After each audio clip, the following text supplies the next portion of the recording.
bir qayıt durur ağacın dalında. Qay maşınları harada gizlənir? Gizlin yerlərdə. Böyle ki, niye gizlənir? O çünkü vətəndaşın yol hərəkəti qaydasını pozmasını istəyir. Ona görə gizlənir də. Bu mahiyyəti budur.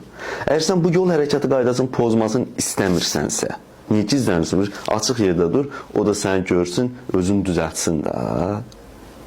Bəs yaxşı, vətəndaş niyə belə baxır ki, görüm orada qay var? Çünki o da yol hərəkəti qaydasını pozmaq istəyir. Sadəcə görüm qay yoxsa pozum. Demək, qay nədir? Dövlət. Bu da insan, vətəndaş. Qanun da qoyublar ortada giz yerinə, əsir yesir. Məzələnirlər qanunla. Ya sən bunu, sivil ölkələrə bax, məsəl üçün, insan xoşbəxtliyi, rahatlığı, məsəl üçün, artıq orada elə bilən ki, küçədə nə polis görürsən, nə belə, amma hər şey nəzarətdədir.